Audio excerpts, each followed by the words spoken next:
Então, é um assunto, a gente viu na semana passada, sobre...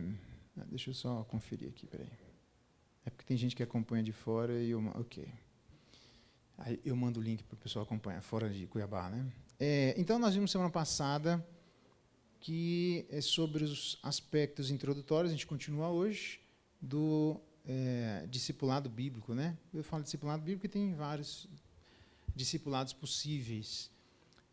E nesse discipulado bíblico a gente viu que claramente é uma ordem de Jesus Cristo, não precisa fazer muito esforço para a gente entender isso, né? Que é Mateus capítulo 28, toda autoridade me foi dada no céu e na terra, e de portanto façam discípulos. E a gente viu que a palavra discípulo é literalmente a palavra aprendiz. Só para a gente ter uma noção, ela aparece mais de 264 vezes, as principais dela no Evangelho em Atos, tá bom? Se for só a palavra discipular, ela aparece pelo menos 25 vezes nos Evangelhos, no Novo Testamento. Então, é bastante coisa que mostra uma evidência muito grande de que discípulo, que significa literalmente aprendiz, ele diz, então, vai, façam aprendizes. Todos nós, é uma ordem de Jesus Cristo, a igreja não tem que escolher para isso, não é uma moda na igreja, obrigatoriamente alguma coisa que a igreja precisa fazer. Tá? A gente só vai agora discutir como os discípulos podem, os aprendizes de Cristo, podem ser constituídos por cada um de nós, lembrando que ele diz, ensinando-os a guardar todas as coisas que vos tenho ordenado. Tá bom? Então, em João capítulo 8, começando aqui, verso 31, diz assim, olha que interessante. Disse, portanto, Jesus aos judeus que haviam crido nele. O Evangelho de João, só para a gente ter uma noção, tem ênfases diferentes, Mateus, Marcos, Lucas e João. E João, especificamente, é falado do conflito existente entre Jesus e os judeus. Isso é o Evangelho de João, tá? Há uma tensão enorme entre Jesus e os judeus. Pode ver que Lázaro, quando ele morreu, Jesus chega até lá para ressuscitar Lázaro. Quem é que estava confortando? Tem gente que se aproveita do momento de fragilidade dos outros só para ficar buzinando no ouvido, né?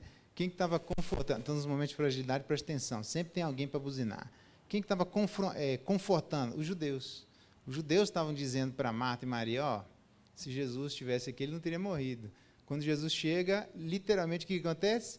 Aquela palavrinha que sai delas, porque Lázaro era amigo de Jesus, não era a palavra delas, era a palavra dos judeus. Se o senhor estivesse aqui, isso não teria acontecido. Quer dizer, a palavra dos judeus entrou no coração de Marta e Maria. Então, isso é o Evangelho de João. A tensão entre Jesus Cristo e Jesus. E aqui no verso 31, então ele fala para os judeus, o tempo todo ele está falando para os judeus, no livro de João, se a minha palavra não permanecer em vocês, vocês não podem ser meus discípulos, então conhecereis a verdade e a verdade vos libertará. O meu ponto, então, é demonstrar a necessidade que nós temos nessa manhã da relação que existe entre discipulado e guardar a palavra. 2 Reis, capítulo 8, vamos para lá. 2 Reis, capítulo 8. O meu ponto é, na questão de discipulado, a relação íntima, inquebrável que existe entre discipular ou ser discípulo e guardar a palavra de Jesus Cristo. Isso é uma relação inquebrável, tá? Não é porque eu quero, não. É porque quem não guarda a palavra de Jesus Cristo não é discípulo de Jesus Cristo, é só isso, tá? Aí você vai dizer, naturalmente sempre acontece, né?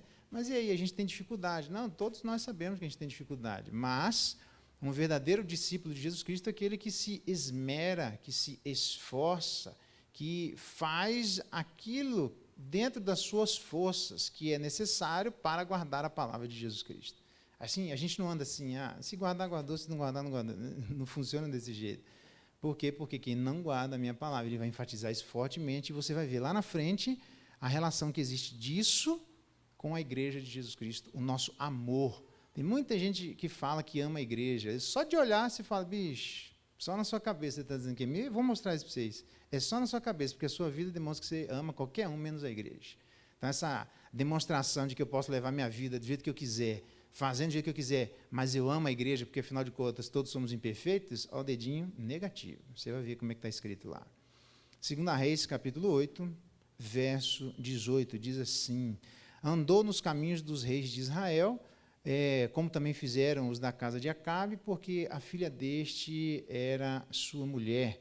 E aí, nesse reinado do camarada, diz assim que fez o que era mal perante o Senhor. Todos nós, então, não temos dificuldade em concordar que alguém que faz o que é mal perante o Senhor tem alguma coisa errada, quer seja no Antigo ou no Novo Testamento. A gente sabe que claramente tem gente que, na totalidade da sua vida, simplesmente anda fazendo o mal. 2 Reis, capítulo 10, logo um pouquinho depois, veja o que ele vai dizer de um outro rei. É curiosa essa palavra aqui. Jeú é um camarada que é mau, beleza? Jeú não é um cristão, na nossa linguagem aqui. Mas no verso 28, existe um problema que Jeú consertou. Quando ele diz assim, veja só, hein? Assim Jeú exterminou de Israel a Baal. Então, todos nós sabemos, não precisa ir longe, que Baal não é uma coisa boa, né? Gente que sacrificava Baal e tal. Veja, o que me admira não é Baal ter sido exterminado. O que me admira é quem fez isso. Como é que ele exterminou? Presta atenção, hein? Você vai ver como é que chega até nós isso. Quando ele diz assim, no verso 25. Sucedeu que, acabado o oferecimento do holocausto, ordena Jeú, nossa, velho, é muito interessante, Jeú, aos da sua guarda e aos capitães: entrai-o, feri-os, e que nenhum escape, feriram-nos ao fio da espada. E os da guarda e os capitães os lançaram fora e penetraram no mais interior da casa de Baal. Jeú está matando quem está querendo proteger Baal, aquela maracutaia toda que está existindo. Foi negativo. Jeú, hein? Continua, eu vou mostrar quem é Jeú. E tiraram as colunas que estavam na casa de Baal, tiraram as colunas, queimaram as colunas. Verso 27, quebraram a própria coluna de Baal, derrubaram a casa de Baal, transformaram em latrinas até o dia de hoje. Eita! Verso 29, se surpreenda. Porém, não se apartou Jeú de seguir os pecados de Jeroboão. Eita! Filho de Nebate, que fez pecar Israel, a saber, dos bezerros de ouro que estavam em Betel e Dan. Nossa, que coisa doida. Já parou para pensar o que rolou aqui? Jeú foi um cara extremamente correto quando foi para tirar Baal, mas foi um cara extremamente errado quando foi para tirar os caras que deram origem aos bezerros de ouro. Então, na verdade, ele condena uma idolatria no outro, mas a dele ele deixa. Você quer mais ainda? Mais estranho ainda? Pelo menos assim, a princípio, verso 30. Pensa no trem esquisito. A primeira mão. Pelo que disse o Senhor a Jeú. Jeú, que no verso 29, não se apartou de seguir os pecados de Jeroboão. Jeú andou na sua vida de maneira parcial. E aí ele diz assim, Deus então diz a Jeú: porquanto bem executaste o que é reto perante mim, e fizeste a casa de Acabe, segundo tudo quanto era o meu propósito, tirar a idolatria lá. Teus filhos, por causa disso, até a 4ª geração se assentarão no trono de Israel.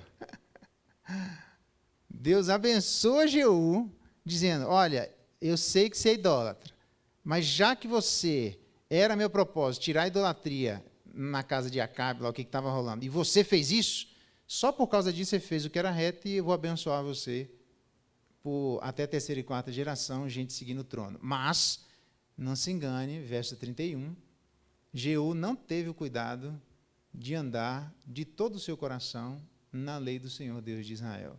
Nem se apartou dos pecados que Jeroboão fez pecar a Israel. Curioso, né?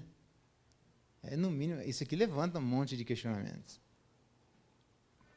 Como é que Deus pode abençoar alguém dessa forma? A razão é porque Deus não nega o que existe de errado, mas Deus não nega o que existe de certo. Então, a gente tem que prestar atenção, do ponto de vista de Deus, então, o cuidado que a gente tem que ter na relação com o outro, porque parece que, em nome do erro, a gente quer eliminar o acerto.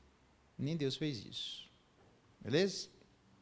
Todavia, Deus abençoando o acerto, não nega o erro.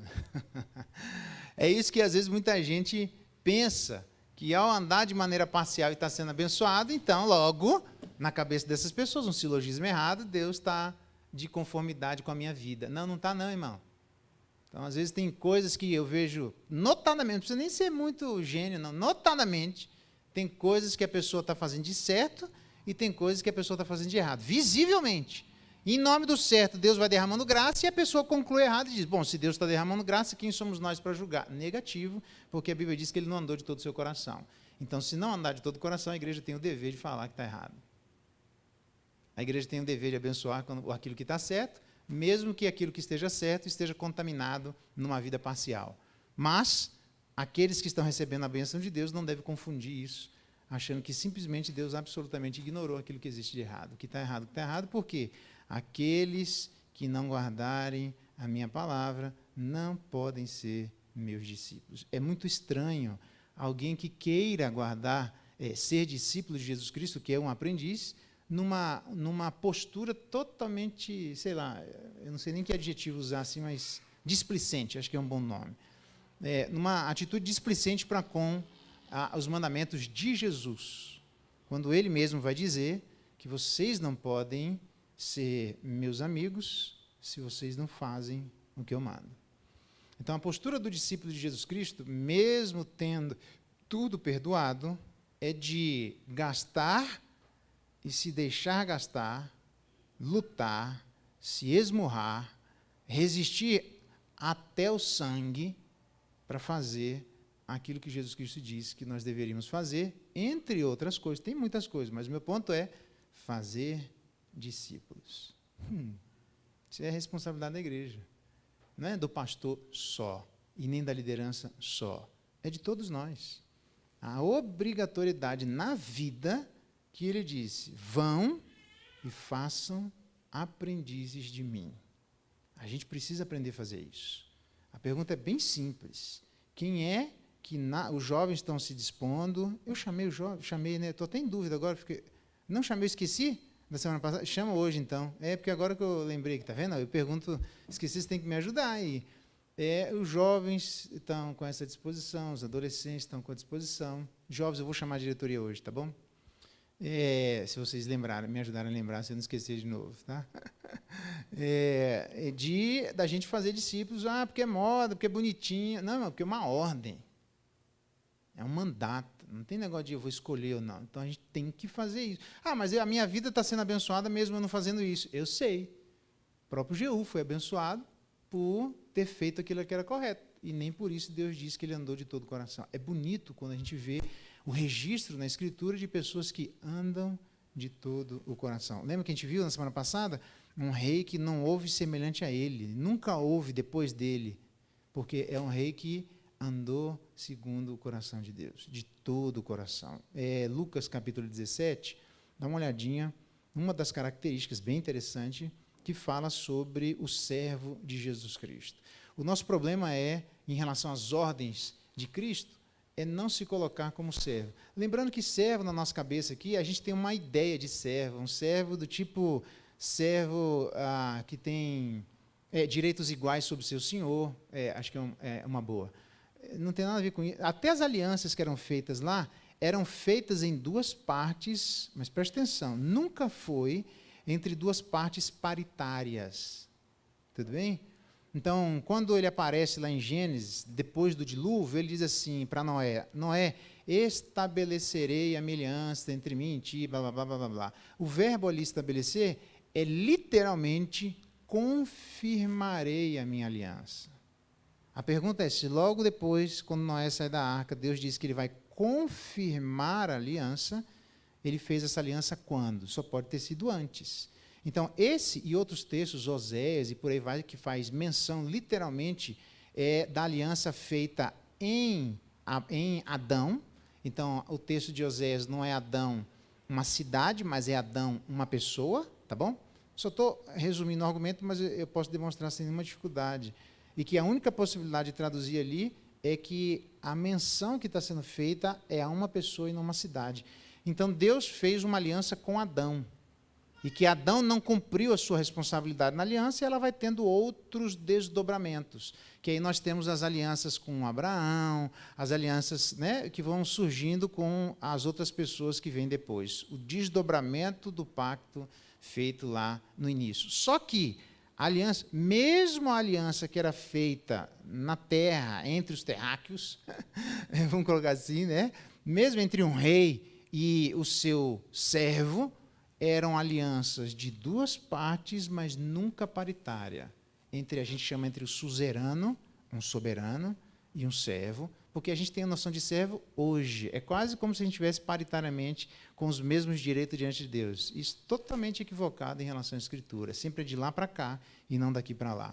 Então, servo, quando ele aparece no Novo Testamento, tem a ver com um servo que tem uma responsabilidade diante do seu senhor, mas ele não está em direitos iguais. Então, o servo não levanta a cabeça para falar com o seu senhor. Desde lá do início, com os pactos das alianças entre reis e servos, sempre foi assim, tá bom? Então, leia servo na Bíblia dessa forma e não com a mentalidade que a gente tem naturalmente na atualidade do que seria um servo. O servo é mais baixo, põe bem mais baixo, tá? Então, nesse processo de aprendizes, nós somos servos, todos nós. E Jesus deu exemplo de servidão para mostrar que nós, veja, se o grande suzerano foi servo, então baixa a bola, não é assim?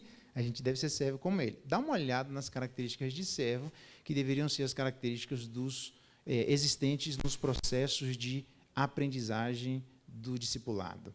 Lucas, capítulo 17, verso 7, diz assim, olha só. Qual de vós, tendo um servo, então por isso aqui o servo, né? Ele está buscando essa linguagem com essa percepção de servo, tá? Ocupado na lavoura ou em guardar o gado, lhe dirá quando ele voltar. É um absurdo seria, né? Vem já e põe-te à mesa. E que antes não lhe diga, prepara-me a ceia, cinge-te, serve-me, enquanto eu como e bebo. Depois comerás e beberás. Porventura, terá de agradecer o servo, porque este fez o que lhe havia ordenado? Está vendo que não é em partes iguais? Assim também vós, depois de haver feito quanto vos foi ordenado, dizei, somos servos inúteis, porque fizemos apenas o que devíamos fazer. Então, nessa linguagem de servo, tem algumas características. A primeira delas, claramente você tem várias responsabilidades. Um servo não é aquele que reclama de várias responsabilidades. E ele tem que cumprir todas, tá? Não é assim, que tem várias e por causa de várias, onde ele está, ele vai ter que fazer sempre o melhor dele. Então, qual de vós vem já imediatamente e põe-te à mesa? Ah, mas no final das contas, eu estou cuidando da lavoura, guardei o gado, pô, dá um tempo, deixa eu tomar banho primeiro. Ele diz assim, antes que você coma, primeiro me serve. Nossa, mas estou cansado do dia inteiro de trabalho. Não perguntei. Então, ele tem a responsabilidade de ocupar a lavoura, a responsabilidade de guardar o gado e a responsabilidade de ainda colocar a mesa e nem ele ter se alimentado. Mesmo com várias responsabilidades, não pode haver uma palavra de queixume aqui. Por quê? Porque Jesus Cristo é esse exemplo de servo que ele sempre se coloca depois das pessoas. A grande dificuldade, às vezes, de fazer discipulado é que a gente quer se colocar antes. Ou que a gente fala assim, eu tenho muitas atividades. Ou que a gente diz assim, eu estou cansado. Irmão, Deus mandou fazer discípulos, fim. A gente é servo, vai ter que fazer. Se for da meia-noite às 3, das 5 às 7. Quando a gente não faz academia das 5 da manhã. Eu fazia lá em Cuiabá, 5 da manhã, levantava às 4 para o estômago poder acordar. Os netos falavam, onde você vai? Vou na academia. Vai academia nada, para uma hora dessa. É o horário que tinha.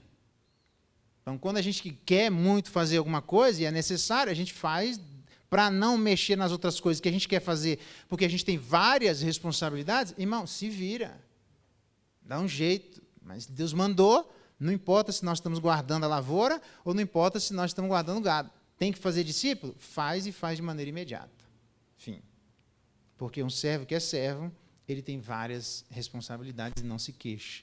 Não, nós não estamos falando de servo pensando de maneira paritária, longe disso. Tá? Segunda coisa, no verso 9, ele diz, porventura, eu teria que agradecer o servo. Ué, mas o servo não tá aí para isso? O servo está dizendo, não, faz assim agora. Ah, mas eu não perguntei, você é meu servo, eu estou mandando, faz assim. Aí ele vai lá e faz assado, vai lá e faz. Beleza, obrigado, tá, servo. Nossa, que gentil. Deus faz isso, está lá em Gálatas, né? No último dia, Deus vai dizer assim, você fez? Fez. Muito obrigado, servo bom e fiel, sobre pouco eu vou te abençoar sobre esse pouco. Mas, na relação de senhor e servo, o senhor não tem a responsabilidade de agradecer aquilo que o servo fez. O servo tem que fazer com várias responsabilidades e tocar a vida. Eu já vi muita gente, preste bem atenção, cuidado com a amargura no coração por falta de agradecimento. Cuidado com isso. Se você for nessa linha aqui, você vai ter muita dificuldade na vida cristã. Porque nem sempre as pessoas agradecem. É simples assim. Eu, como pastor, estou cansado. Jonas deve ter um monte aí. Cansado, Jonas que está na frente. Que faz, e a gratidão nunca é na mesma medida. E aí? Você engole seco e diz assim, tá bom, embora. Eu não sou escravo? Então, escravo está aqui para escravizar. A gente é escravo de um outro senhor agora, tá? A gente só mudou o dono. Mas ou é Satanás que monta em cima de nós, pelos filhos do Espírito que agora atua nos filhos da desobediência, não é assim, Efésios? Então, ou Satanás está atuando no filho da obediência, ou o Espírito Santo está atuando sobre nós. Sempre tem alguém montando nossa vida. Graças a Deus que é o Espírito Santo agora. Mas quando a gente fizer, então não espere gratidão. Não faça isso. Se você for nesse caminho, o caminho próximo passo depois disso, para mim e para você, obrigatoriamente é a amargura. Não tem outro caminho. E Hebreus capítulo 12, abra lá, verso 14, eu volto aqui, leia lá verso 14 e 15. Hebreus. É interessante esse texto de Lucas, e eu volto para ele. Hebreus 12, 14, seguir a paz com todos e a santificação, sem a qual ninguém verá o Senhor. Atentando com muito esmero, porque ninguém seja faltoso, separando-se da graça de Deus, ou haja alguma raiz de amargura. Então, a raiz de amargura brota, entre outras coisas, tem outras razões, tá? Mas eu estou no ponto agora de Lucas 17,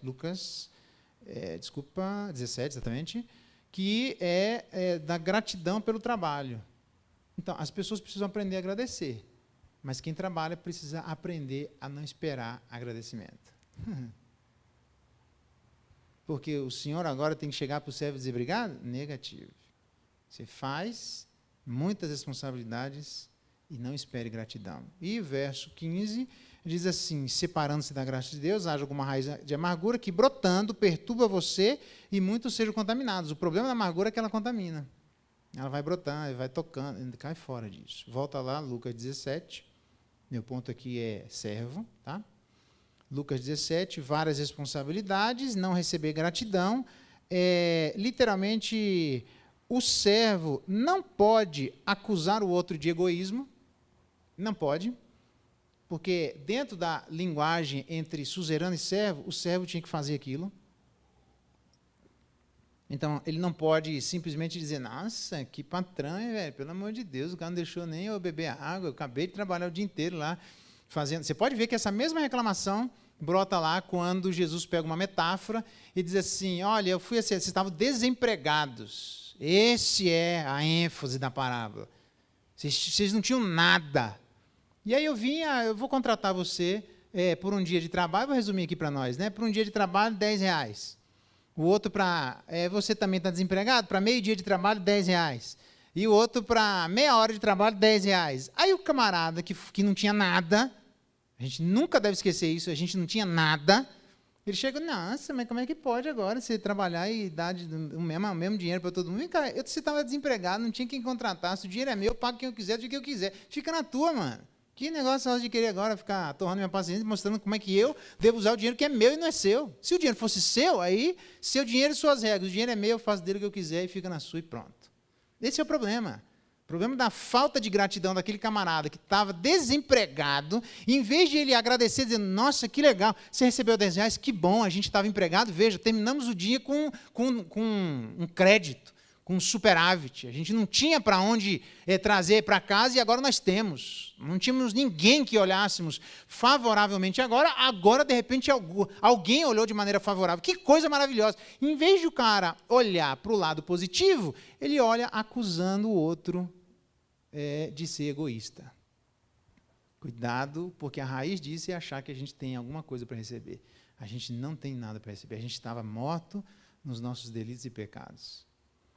A gente não pode não só acusar de egoísmo, mas também a gente não deve acusar de orgulho. A gente deve se colocar no verso 10.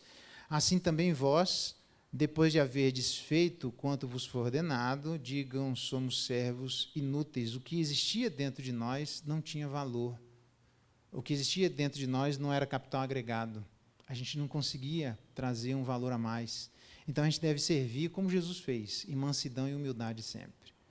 Então, essas são características de servo, onde Jesus Cristo, que é servo, disse a outros servos, façam discípulos.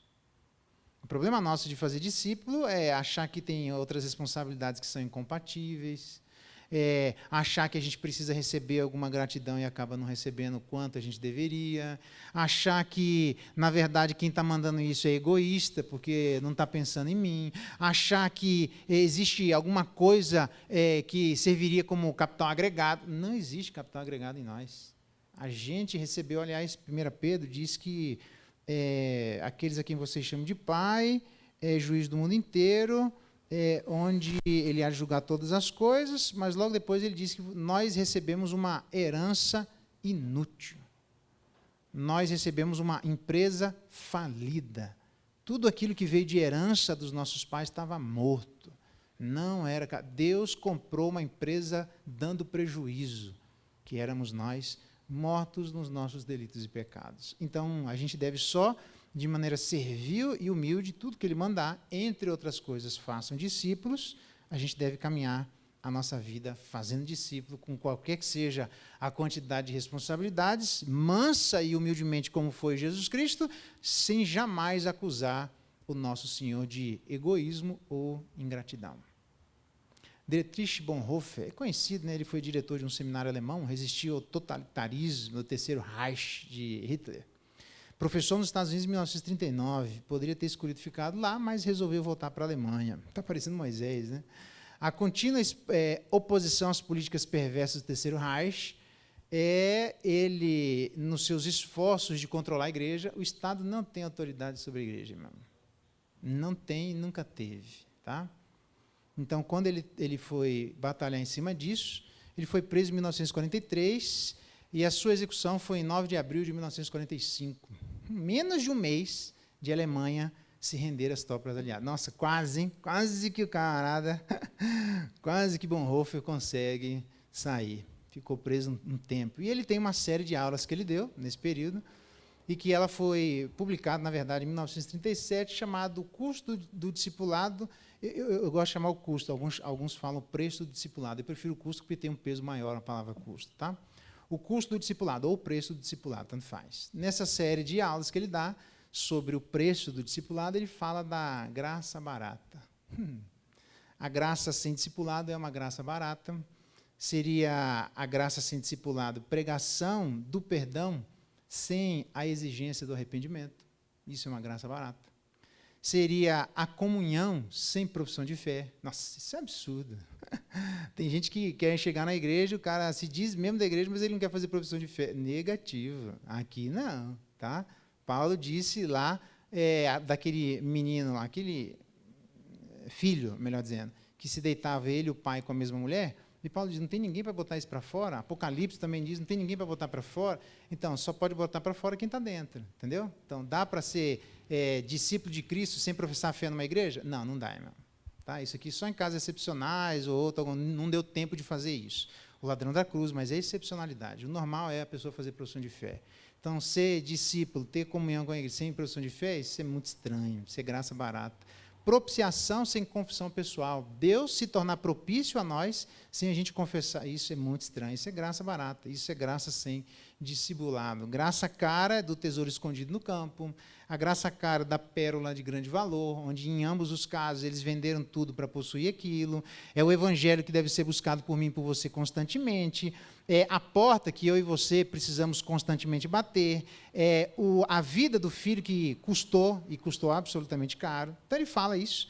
E dentre outras coisas, abra lá em Filipenses capítulo 1, Thomas Kempis, então, vai falar 5 séculos atrás que Jesus sempre tem muitos seguidores que amam o seu reinado celestial, mas poucos que carregam a sua cruz. Então, nesse sentido, ter seguidores seria desejar consolo, mas poucos que suportam a aflição. Seria querer ser feliz com ele, mas poucos desejarem sofrer com ele. Não é só Filipenses que traz isso, não. Tem muitos que falam que a gente, entre aspas, completaria o sofrimento de Cristo. Filipenses 1:29, porque vos foi concedida a graça de padecer por Cristo e não somente a graça de crer em Cristo. Então, crer é graça e padecer por Cristo também. Não é, está dando dor de dente, eu estou padecendo por Cristo. Não tem nada a ver com isso, tá? Padecer por Cristo, em nome de Cristo, por uma ética que é absolutamente contra Cristo. Quando você defende essa ética de Cristo e as pessoas vão contra você e você vai penar, existirão várias penalidades possíveis, vai depender de onde nós estivermos, culturalmente falando. Quando você sofrer por isso, isso é sofrer por Jesus Cristo. É graça de Deus. Mas tem muita gente que quer o pão, mas poucos querem o cálice. Então, 1 João capítulo 2, agora fica interessante, abra lá. Não só Thomas Kempis, mas o próprio Dietrich Bonhoeffer fala sobre isso, da importância de fazermos discípulos, porque no processo de discipulado não é uma graça barata, é uma graça cara, tem um custo para Cristo e vai ter para nós, com certeza. Porque se perseguir a Cristo, vão perseguir a nós. Simples assim, tá bom?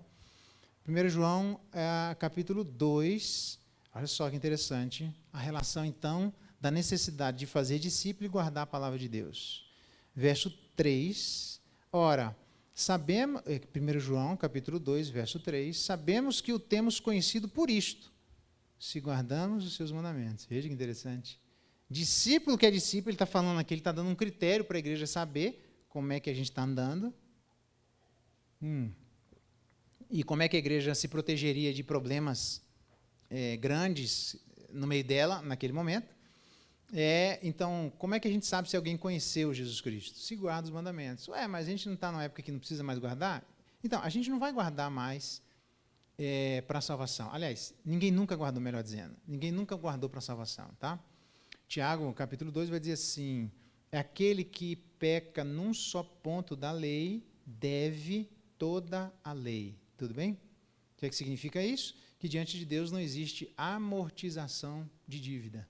Ou a gente paga 100%, ou a gente deve 100%. Então, por isso que a lei é maldição. Tá?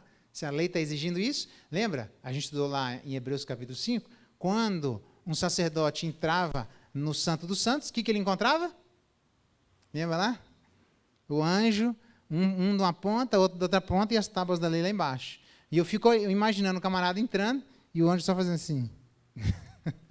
Morreu, velho, não vai sobrar ninguém, porque com o anjo só passa para Deus se passar pelo anjo, não tem conversa. Então é 100%. Por isso a maldição da lei, tá? Não é que a lei era má, é que a exigência dela era tão alta, e continuou sempre sendo tão alta, e continua ainda sendo alta, que para a salvação é 100%. A gente não deu conta. Então, por isso ela se tornou maldição para nós. Ele manda Jesus Cristo, que faz o quê? Eu não vim revogar a lei, eu vim cumprir. Ele faz 100%. Então, ele fez aquilo que a gente foi incompetente para fazer. Tá? Agora, por conta disso, a gente está desobrigado de guardar a lei? Não, a lei é boa. A lei diz, não minta. A lei diz, não roube. A lei diz, fale a verdade. A lei diz, ame seu irmão. A lei diz, percebe? O que existe de mal nisso? É que a gente está tão incompetente que tudo para a gente quer achar a exceção e fazer da exceção a regra. Não, irmão, a lei é boa, não inventa. Então, se a gente não consegue mais obedecer para a salvação, a gente deveria, no mínimo, tentar obedecer por gratidão. Então, discípulo que é discípulo, ele está falando, João está falando isso aqui para irmãos que são irmãos nossos, uma igreja num tempo caído. Isso aqui não é no céu. Isso aqui é na terra, porque senão alguém pensa que guardar os mandamentos de Deus seria alguma coisa para o céu, lá para outro dia. Aqui na terra, faz o jeito que der, porque, afinal das contas, nós somos pecadores, quem somos nós para julgar, quem peca no só ponto da lei deve toda a lei. E a gente vai fazendo essas maracutaias para dizer, faz o que você quiser da sua vida que a gente chega até a salvação. Negativo. João diz que se guardarmos os mandamentos, aí sim, nós conhecemos Jesus Cristo. Verso 4. Aquele que diz, eu conheço e não guarda os mandamentos, é mentiroso. O cara vai lá, já pensou? Se eu dissesse assim, eu tenho 3 mulheres, 2, mais de uma. Aí vocês iam dizer assim, nossa, pastor, não, mas eu guardo os mandamentos. Não, eu estou guardando. Você vai dizer, meu, isso é mentiroso, velho. Que viagem é essa? Percebe? São provas objetivas de falarmos a verdade ou falarmos a mentira. Não é à toa que todo culto a gente tem que ter um momento de contrição. Por quê? Por causa do desejo que pesa sobre nós a responsabilidade de buscarmos guardar os mandamentos de Deus, sob pena de sermos taxados pelos nossos irmãos de mentirosos. E quando alguém é taxado de mentiroso, porque cabalmente não guardou e não quer guardar os mandamentos de Deus, então, quando você tem um corpo estranho dentro do corpo, o que o corpo faz no nosso corpo? Expulsa, infecciona, inflama, tenta expelir, não é assim? Então, às vezes, eu vou colocar de novo, às vezes, e vou repetir de novo, às vezes, existem determinados casos que a pessoa não se dá no meio da igreja porque é um corpo estranho. E a própria igreja está olhando assim, ela não sabe dizer, mas, bicho, isso aqui eu não quero, não. Isso aqui... Ai, pastor, então, o que é que a gente tem que fazer para andarmos juntos, unidos como irmãos? Guardar os mandamentos. É isso que a gente tem que fazer. Não tem que fazer programação de fazer pizza, vamos juntar todo mundo, vamos fazer um luau aqui e ficar cantando até 5 horas da manhã, agora nós estamos íntimos. Todas essas coisas são boas, mas nada disso nos aproxima. O que aproxima é guardar os mandamentos. Se não fizer isso, é mentiroso, e com mentiroso você começa a botar de lado. Você quer ver? Olha o que ele diz mais. E nele não está a verdade. Esse era o jeito era um teste que João está dando para a igreja para tirar essas pessoas do meio da igreja, tá? Aquele, entretanto, que guarda a sua palavra, veja que interessante, qual palavra? Não minta, não roube, ame seu irmão, blá, blá, blá, seja paciente. E você vai dizer, cara, tem certeza? Seja paciente. Mano... Tá bom, vai, você está mandando. Não seja longânimo, macrotimia, que é aquele que tem uma paixão contínua. Aquele que é longânimo é o eternamente apaixonado. O longânimo é aquele que, quando vai estourar aquela borrachinha de dinheiro, que a gente usa para amarrar dinheiro, que a gente nunca mais usou, porque a gente nunca mais teve dinheiro, mas aqueles que ainda têm usam dinheiro e vai amarrar. Quando ela vai estourar a borrachinha, ali começa a longanimidade. Só isso aqui resolveria 90% dos problemas da igreja. Estou de saco cheio, vamos lá, estou perdendo a paciência. Então comece a ser longânimo. Isso é porque o longânimo é para deixar os erros no meio da igreja? Jesus foi longânimo e não deixou os erros no meio da igreja? Não tem nada a ver com isso. Tem a ver com a postura do lado de cá. O erro pode estar do lado de lá, mas a postura do lado de cá é de longanimidade. Irmãos, não é assim. Não, é desse jeito, por causa disso, o caminho é por ali. Deixe que o erro fique do lado de lá e não venha para o lado de cá. Então, se a gente guarda a sua palavra... Diz o texto, verdadeiramente tem sido aperfeiçoado o amor. É interessante essa ligação entre amor e palavra. Porque normalmente as pessoas querem fazer uma ligação do amor de Cristo destituído da palavra. Então, a gente sabe quem ama mais, quem guarda mais. Ou, se você quiser dizer de uma outra forma, para a gente não ter nenhum problema aqui com as palavras... A gente sabe quem ama mais é quem se esforça por guardar mais. Fica melhor, né? Então, cadê o esforço? Na vossa luta contra o pecado, ainda não tendes resistido até o sangue. Bora! Já sangrou? Já está sentindo na pele, já está suando gotas de sangue. Por quê? Para lutar para não fazer o erro e também para lutar para fazer o acerto. Porque a gente pode ser condenado por fazer o que não devia, e pode ser condenado por não fazer o que devia. Aquele que sabe que deve fazer o bem, estando no seu poder de fazer e não faz, nisso está pecando. Então, você tem condição de fazer? Tem. Então, faça. O que Deus mandou? Um monte de coisa. Entre elas, faça discípulos. Eu fico imaginando o quanto da igreja Deus não ora de cima e põe a sua mão, porque a igreja não faz discípulo. Eu também estou no mesmo barco. Tem nada a ver com função. Tem a ver com gratidão. Deus colocou sobre nós uma obrigatoriedade que não tem escolha. Toda autoridade me foi dada no céu e na terra, e, portanto, façam aprendizes de mim. Quem é que você pode dizer, com todas as letras, que você ensinou e tem ensinado a ser um aprendiz de Jesus Cristo? Se a gente fizer isso, o amor de Deus é aperfeiçoado. A gente vai experimentar facetas do amor de Deus que nós não experimentamos. Tenta ser paciente e longânimo, que você vai começar a ver umas outras facetas que a gente não está acostumado. É só olhar o fruto do Espírito que a gente vai perceber. O amor de Deus, ele vai sendo burilado, ele vai sendo, esse é o termo, depurado. Esse é o termo, né, que usa quando você faz um doce de abóbora apurar, depurar, é depurar que fala, né? Apurar, né? Depurar, sei lá o que é isso. Apurar, quando você solta aquela aguinha assim, aí fica pronto. Não, calma, você tem que apurar mais. Então, tem gente que tem o amor de Deus, mas parece uma aguinha rala. Porque a pessoa fala assim, onde está a vida abundante? Guarda os mandamentos que você vai experimentar a vida abundante. Porque o próprio amor de Deus, Deus vai trabalhar em você e você vai experimentando novas áreas do amor de Deus. Você fala, meu Deus, eu nem sabia que podia chegar até aqui. Continua. Nisto sabemos que estamos nele. Aquele que diz que permanece em Cristo, esse deve também andar como Cristo andou. Bom, Cristo andou com maracutaia? Não andou, gente. Então, eu posso ser discípulo de Cristo fazendo de qualquer jeito? Não, não pode. É interessante que Cristo diz assim, preste bem atenção. Preste bem atenção no que eu vou dizer. Quantas viagens você já fez para perto ou um pouquinho mais longe para fazer discípulo de Cristo? Discípulo não é... A conversão é o começo, tá? Você tem que ensinar essa pessoa, ensinando-os a guardar todas as coisas que vos tenho ordenado. Tem que ensinar, porque senão vira um monstro. Pega uma criança e não educa nada, vai virar o quê? Um monstro. Tem que educar.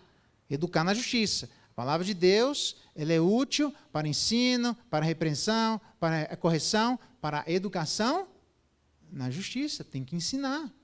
Então, quantas viagens nós fizemos para aperfeiçoar e fazer os discípulos de Jesus? Jesus várias vezes diz assim, me convém que eu vá para tal lugar. A agenda de Cristo é em relação à cruz. Essa é a agenda dele. Cuidado, irmãos, que tem a agenda de muita gente que está incluso muita coisa menos a cruz. É estranho isso. A gente faz mundos e fundos, move montanhas para poder seguir aquilo que é o nosso objetivo. É ou não é? Muda de estado, muda de país, se for necessário, faz viagem para onde for, gasta o que for necessário, investe pesado. Por quê? Porque a gente tem um objetivo que a gente quer alcançar. A gente é peregrino. E um dos objetivos, ele diz, enquanto eu não volto, façam discípulos. Quantos de dinheiro, de investimento, de viagem, de cansaço, nós fizemos para ir em direção a alguém. Por quê? Porque Jesus mandou fazer discípulo e lá tem uma pessoa que, através de mim, está convertendo, ou converteu, eu vou lá ajudar e eu tenho acesso, Deus aproximou de mim e vai ser ela. Então vamos lá, porque eu preciso fazer discípulo. Diz lá, oi? Que susto.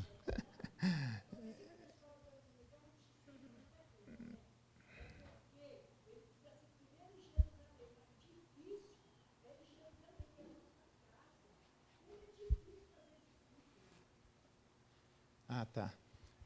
Isso, primeiro abre, mas só abro para a pergunta quando eu abrir, tá bom? Eu ainda não abri. Isso, não, é por isso que eu estou explicando só, tá? Então, ele diz que a gente deve fazer, João capítulo 14, abra lá. João capítulo 14, verso 21. A relação que existe entre fazer discípulo, guardar os mandamentos e amor. Essa relação ela é inquebrável. Eu vou repetir. Fazer discípulos, guardar os mandamentos e amor. Por quê? Porque tem muita gente que quer fazer uma ligação de amor sem palavra e de amor sem discípulo. João capítulo 14, verso 21 diz assim, aquele que tem os meus mandamentos e os guarda, esse é o que me ama.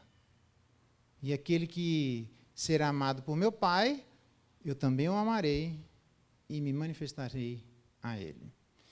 Então, o próprio Jesus Cristo, veja que ele disse que o fardo dele é leve e troca. Lembra que eu disse semana passada? Tem 2 sinais que basicamente mostram quem está sendo discípulo de Jesus Cristo. O primeiro é o batismo, o segundo é o jugo. Lembra disso?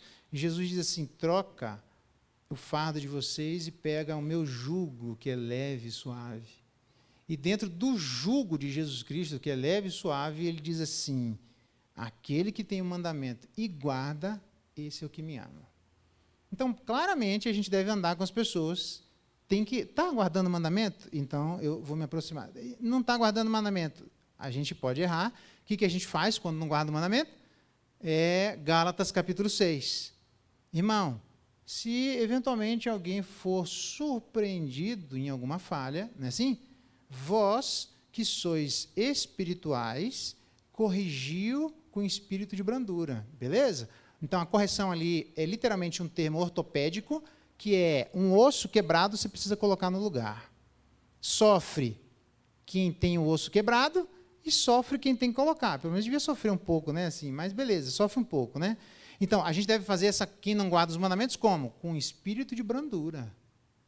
Mas tem algumas pessoas que, mesmo com espírito de brandura, dizem: não, é quebrado desse jeito que eu quero, é assim que eu sou. Não, senhor. Tem que corrigir, isso aqui está errado. Isso aqui está absolutamente inconsistente, incoerente, incongruente com aquele que ama Jesus Cristo, deve andar assim como ele também andou. Jesus Cristo não andou desse jeito, então, meu amigo, vai ter que tirar. Vai ter que corrigir. E aí a postura de quem mesmo está sendo corrigido com espírito de brandura, deveria ser de tanta brandura quanto. Então é estranho, quando no processo de fazer discípulo tem correções. De quem faz discípulo para quem está sendo discípulo, e de quem está sendo discípulo para aquele que está fazendo discípulo. Correção é mútua, sem nenhum problema. Mas a postura de todo mundo diante da palavra deve ser sempre de mansidão e humildade. Quando alguém começa a empinar, você fala: opa, por que está querendo empinar? Está querendo manter essa postura diante da igreja? Quer manter essa postura? Isso aqui é estranho.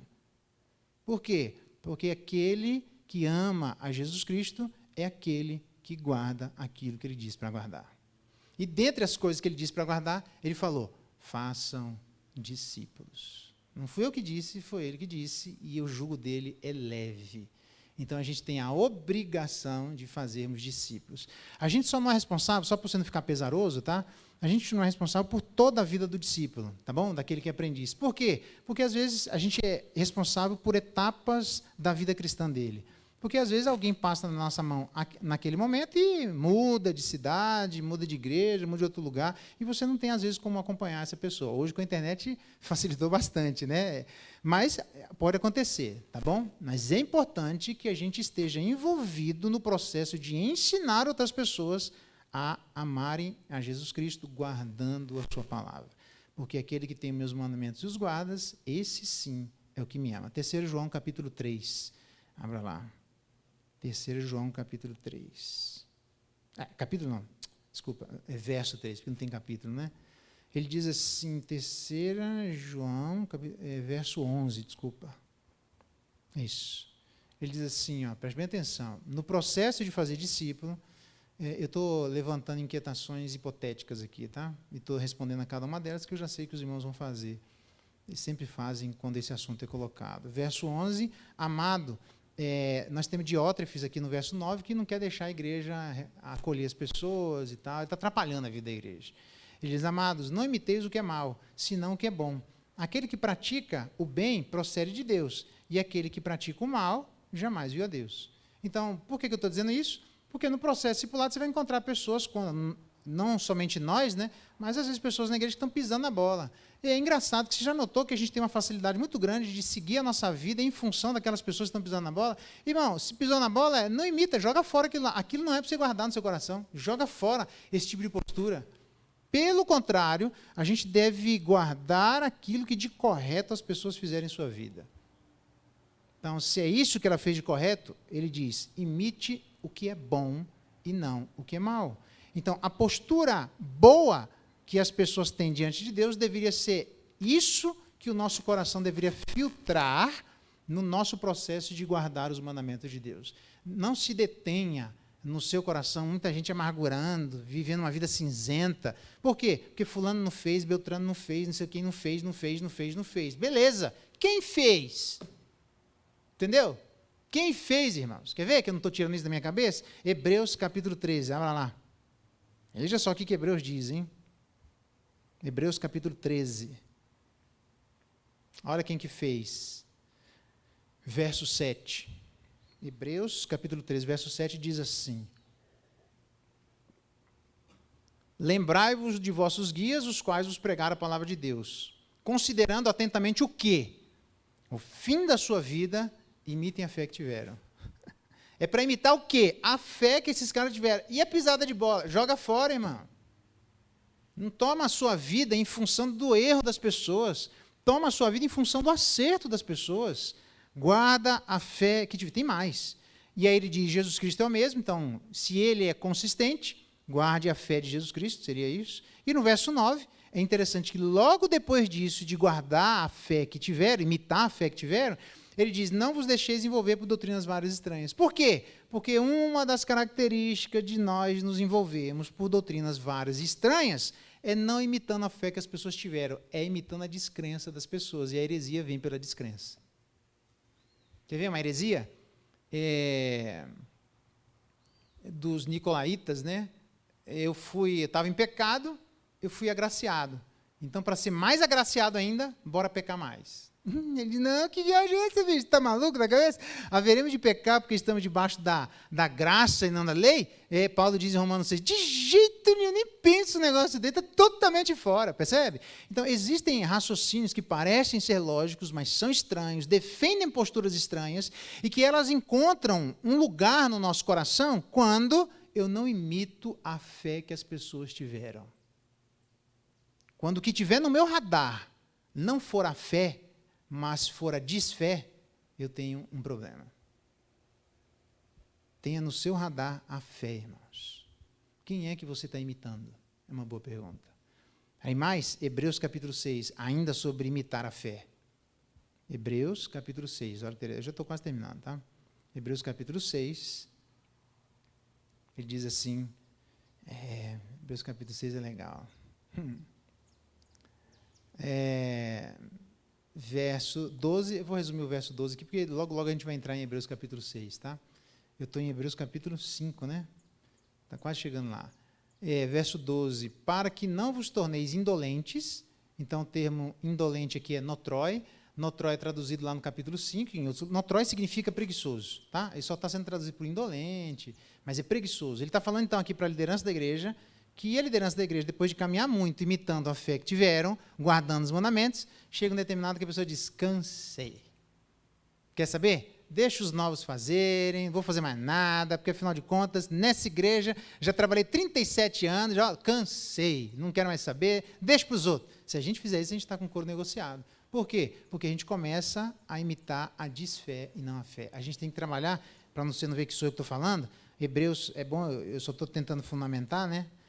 Para ninguém achar que eu estou elucubrando aqui, verso 11, desejamos, porém, continue cada um de vós mostrando até o fim, não sou eu que disse isso, eu tenho que mostrar a mesma diligência de novo convertido, o mesmo esforço de novo convertido, o mesmo desejo, a mesma ganda, superando muitos obstáculos que todos nós superamos no início da nossa conversão. Ele diz, você mostra isso até a morte. Não sou eu que estou dizendo, é ele que está dizendo, ainda bem. Para você não achar que sou eu que estou concluindo na minha cabeça. Então, aqueles camaradas que chegam a um ponto, homem, mulher, não importa, da vida cristã, que diz, servi por 40 e 60 anos, né? Agora cansei, estou velho, o que eu vou fazer mais? Não aguento mais, chega, deixa para os outros fazer, porque eu não tenho mais o que fazer. A Bíblia diz que ainda na velhice daríamos fruto. Tem que demonstrar a mesma diligência até a morte, irmãos. Provado isso, verso 12. Então, para que vocês não se tornem preguiçosos, indolente ele está sendo mais pejorativo, tá? Eu que estou usando um eufemismo, ok? Mas indolente significa notroi, né? Preguiçoso. Eu não sei se é exatamente isso, mas alguém que não faz nada, não é necessariamente preguiçoso, né? Mas no lugar para onde eu vim é devarde. Eu falei, está devarde. Eu fiquei tempo para descobrir o que significa devarde, né? Devarde significa debarde significa debalde é aquele baldezinho que você coloca e dá aquela paradinha para descansar. Acho que é mais ou menos isso. O cara fica devarde sem fazer nada, né? Não quem está sem fazer nada é preguiçoso, por isso que eu fiz questão de falar, né? Mas o cara está devarde lá, não é para ficar devarde espiritualmente, é para trabalhar até morrer, irmão. Com qual diligência? A mesma. Aliás, deixa eu ver aqui exatamente. só conferir. Exatamente, Isso eu estou inventando, não. Verso 11 diz, eu só estava perguntando, porque tem outros textos que diz que é mais, tá? Mas não é o texto de Hebreus, então eu vou falar o que o texto de Hebreus está dizendo. O texto de Hebreus diz no verso 11, cada um continue mostrando até o fim a mesma diligência. Se a gente não mostrar a mesma diligência do início, se a gente está reduzindo a marcha, alguma coisa não está certo com a gente. Então, qual é a nossa obrigação? Façam discípulos. Não inventa, irmão. Faça, preste bem atenção. Você, na sua vida, tem a obrigação de fazer discípulo. Se você não fizer, tem alguma coisa errada. Você precisa se colocar diante de Deus e diz, peça para Deus. Eu tenho certeza que Deus vai colocar no seu caminho. Gente para você ensinar a fé cristã. Eu disse primeiro Hebreus capítulo 13, eu estou no verso 7. 6, verso 12.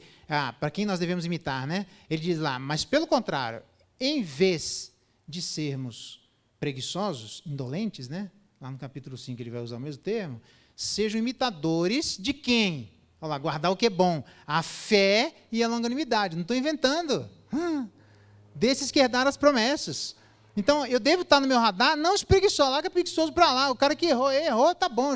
Eu não quero saber desses caras. Na minha frente, meu amigo, eu quero saber Jesus Cristo. Na minha frente, eu quero saber quem perseverou até o fim. Na minha frente, eu fico olhando para quem foi até a morte. Na minha frente, eu estou olhando para aquele que teve fé. Na minha frente, eu estou olhando o fim da fé que tiveram. Na minha frente, eu estou olhando para quem é longânimo. Mas teve um monte de gente que perdeu a paciência. O problema é de quem perdeu. Eu estou olhando para quem foi paciente. Para essas pessoas que eu devo guardar e não construir os objetivos da minha vida, não construir os objetivos da gratidão do meu coração de pessoas que foram ingratas, impacientes, andaram na carne. Se você fizer isso, você não anda na igreja, irmão. Você fica cada vez mais angustiado. Larga a mão disso. Não imite o que é mal. 1 João diz, imite, não era diótrefes, imite o que é bom. Olha para a sua frente aquilo que é bom. Mas as pessoas erraram? Eu não nego que erraram, do mesmo jeito que Deus não nega os acertos de Jeú e também não nega os erros de Jeú. Não andou de todo o coração. Jeú não é exemplo para mim. Olha para frente, eu vou olhar para a fé de Jeú? Se eu for olhar para a fé de Jeú, eu vou olhar para aquilo que ele fez de correto. O máximo que eu posso fazer é, larga a mão de Jeú para lá e vamos para frente. Já que ele não andou de todo o coração, beleza, eu também não vou andar de todo o coração. Que coisa mais feia. Eu tenho que, aquele que ama Jesus Cristo, guardar os seus mandamentos, porque aquele que guarda os seus mandamentos, este é o que me ama. Você ama Jesus Cristo? Cadê os discípulos? Eu que pergunto. Porque no último dia você vai ter que responder isso, é simples assim. Cadê os discípulos seus? Quem é que você pode dizer, não, esse aqui, e eu também já fui usado por Deus para converter um monte de gente, já um monte de gente fui ensinado, beleza, o que eu vou fazer? Irmãos, você já morreu? Não. Então, continue fazendo discípulos. Tem gente que até de lá de trás fica me ligando. E, pastor, o que você precisa? Eu caminhei com você aquele dia, estou à sua disposição. Se um dia eu estiver longe de vocês me ligarem, à disposição na hora. Sempre, irmãos. E por causa disso, desse monte de gente que eventualmente já passou pela sua vida, você fala, nossa, eu tenho 477 pessoas que eu consigo descrever nome por nome, que no último dia vai me receber como amigo meu lá no céu. Maravilha! Você continua andando? Continua. Você morreu? Não. Faça discípulo. Até a morte, irmão. Faça discípulos. Não ande com o coração parcial como foi Jeú. Alguém que fez discípulo até aqui, e chegou um momento da vida cristã que o cara cansou e disse, não, mas afinal de contas eu vou parar de fazer discípulo. Aí você vai não andar de todo o coração. Continuando, para terminar, 1 João capítulo 5. Agora sim. 1 João capítulo 5. Um dos mandamentos de Jesus lembra, fazer discípulos, guardar os mandamentos e amor. Lembra que eu disse para vocês que eu ia demonstrar onde que as pessoas que não guardam os mandamentos de Deus e querem dizer que amam a igreja? Se em algum momento da nossa vida a gente passar a não guardar, tem alguma coisa errada na nossa relação com o povo de Deus. Olha o que ele diz. Verso 2. Capítulo 5 de 1 João, verso 2. Nisto conhecemos que amamos os filhos de Deus. Como é que eu sei que alguém ama a igreja? Quando amamos a Deus e praticamos seus mandamentos. Interessante. Você ama a igreja? Todo mundo fala assim, eu amo a igreja. Então, eu morro pela igreja. Não precisa morrer pela igreja, porque só um que morreu pela igreja, não somos nós. Jesus não chama a gente para morrer pela igreja, ele chama a gente para viver pela igreja. Só ele morreu, eu não preciso morrer pela igreja. É desnecessário. A única coisa que ele pede de nós é, você ama aos seus irmãos, aos filhos de Deus? Ame primeiro a Deus e faça aquilo que ele mandou fazer. Quando a gente ama a Deus e pratica os seus mandamentos, aí sim a gente ama os filhos de Deus. Então, eu estou andando na minha caminhada, esquece eu, tá, gente? Aí você vai dizer assim, eu vou esconder do pastor. Não tem nada a ver com isso, eu nem quero saber a vida de ninguém, minha questão não é essa, irmão. Só estou dizendo que para mim e para você, a questão não é o que eu sei, entendeu? Joga fora isso. Sua questão é quem nós somos. Se na minha vida e na sua vida passar alguém que não pratica os mandamentos de Deus, esse pode estar na igreja 20 anos, não ama os filhos de Deus. Ou pelo menos, neste momento, não. Porque se amasse, amaria primeiro a Deus e praticaria. E Deus mandou fazer isso? Não. Então, negativo. Para cima de Moá, não. Aí ele continua dizendo, veja lá. Porque este é o amor de Deus. Qual é amor de Deus? Que guardemos os seus, não sou eu que estou inventando, guarda os mandamentos de se amar. E os seus mandamentos não são penosos. Graças a Deus que ele escreveu isso. Para que ninguém ache que, ai meu Deus do céu, Jesus Cristo botou um negócio aqui que é pesado. Não, senhor. Levanta, peito para frente e cai matando em cima. Como? Servindo. Mas já tenho várias coisas, continue servindo. Ah, mas ninguém agradeceu, continue servindo. Ah, outro é egoísta, para de falar isso, continue servindo. Sirva, irmão, vai, guarda os mandamentos. Porque fazer discípulos, guardar a palavra e amar a Deus e aos irmãos, isso é inquebrável. Se você quebrar qualquer um desses três, alguém não ama a Deus. Então, para amar a Deus, cadê os discípulos?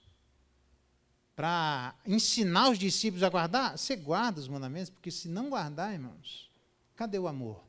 Então, muita gente gosta de falar de amor e pouca gente gosta de falar de guardar os mandamentos. Quem ama, guarda os mandamentos. Não estou inventando nada. E isso é leve.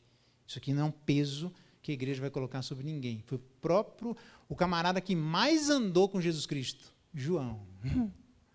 João era o cara mais íntimo dos apóstolos, era o mais íntimo de Jesus Cristo. Aprendeu na fonte.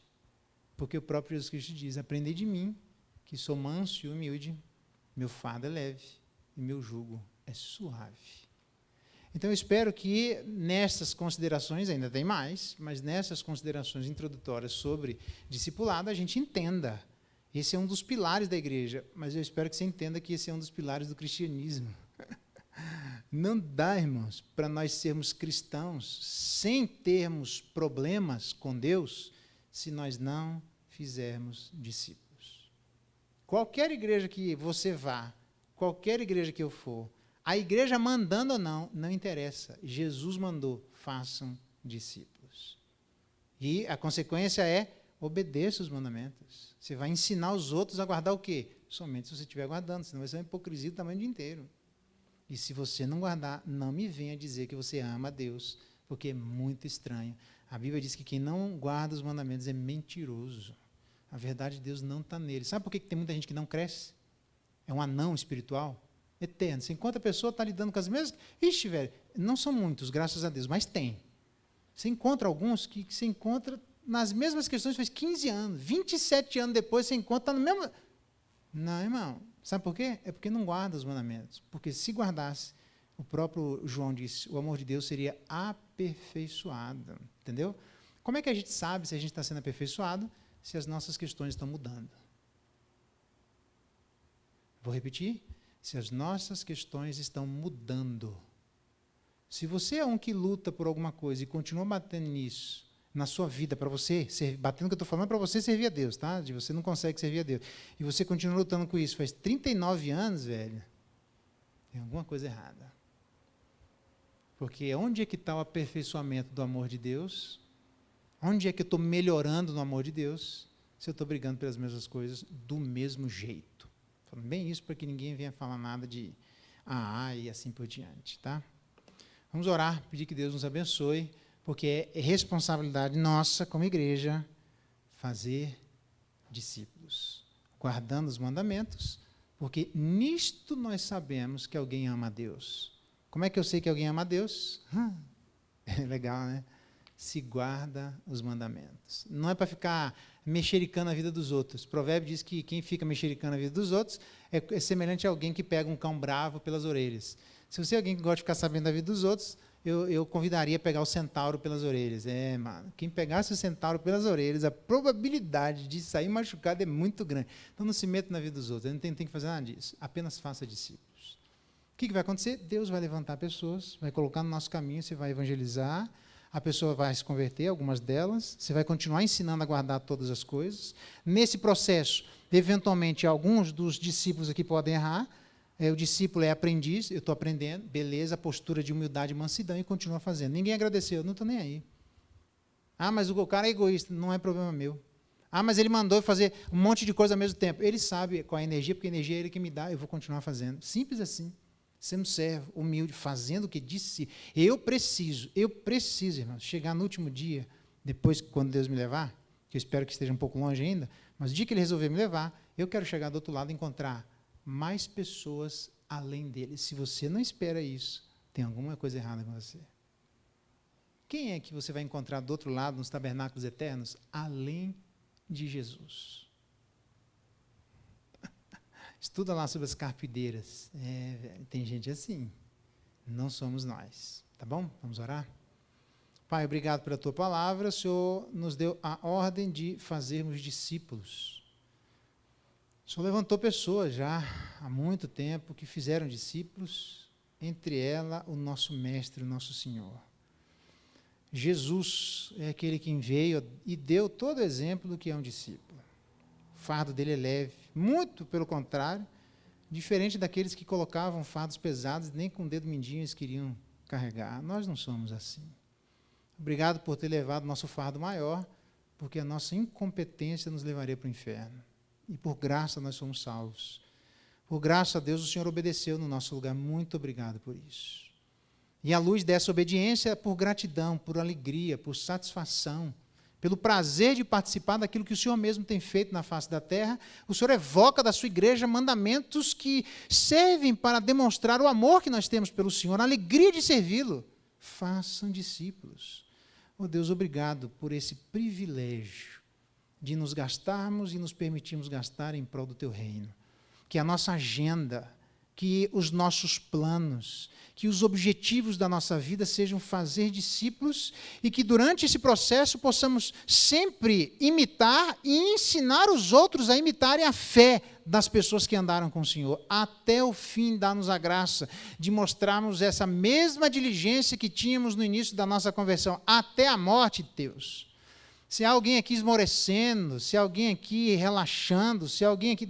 O Senhor não quer isso para a vida de seus filhos. O Senhor quer uma igreja vigorosa, uma igreja que trabalhe, uma igreja que entendeu por que ela deve trabalhar não esperando a Deus agradecimento, mas na certeza de que tudo que fizemos éramos inúteis, porque fizemos nada mais, nada menos do que a nossa obrigação. Então, dá-nos graça de sabermos agir, ó Deus, com a motivação correta no nosso coração, para que o contrário, em vez de amarguras e inquietações desnecessárias se levantem dentro de nós, nós possamos jogar isso fora. Entendendo, ó Deus, que nós estávamos desempregados, entendendo que nós éramos falidos, entendendo que nós estávamos prejuízo ao Senhor. E o Senhor nos resgatou da morte, o Senhor nos livrou do inferno, e agora nós temos a nossa vida. Não importa se nós estamos no início do nosso dia ou muitos estão no final do seu dia. O que importa é que enquanto estivermos em vida, nós queremos nos gastar e nos permitir gastar pelo Senhor. Amando a tua igreja, amando primeiro ao Senhor e guardando os seus mandamentos. Dá-nos graça por sermos pessoas que amam guardar a tua palavra. Elas são como o mel e o destilar dos favos. A tua palavra é absolutamente belíssima, ela é lâmpada para os nossos pés e luz para os nossos caminhos. Nós guardamos a tua palavra e trabalhamos por guardar, porque ela mostra aquilo que nós precisamos fazer. O Senhor disse que nós deveríamos ser santificados, existe um processo ainda acontecendo na vida de todos nós, mas que certamente esse processo passa pela tua palavra. Porque a verdade é quem pode nos santificar, e a tua palavra é a verdade. Ajuda-nos, ó Deus, a fazermos discípulos, guardando a tua palavra e ensinando estes discípulos a também guardarem por amor, por gratidão, por satisfação. Não importa em que período da vida, do dia nós estejamos. O que importa é que nós queremos trabalhar todos os dias até o fim, com a mesma diligência, demonstrando ao Senhor o amor que o Senhor tem por nós. Faz dessa igreja uma igreja que faz discípulos. Faz dessa igreja uma igreja que luta por guardar os seus mandamentos. Faz sim, aí sim, dessa igreja uma igreja amorosa com o Senhor e com o teu povo. Muito obrigado pela tua palavra. É a nossa oração em nome de Jesus. Amém.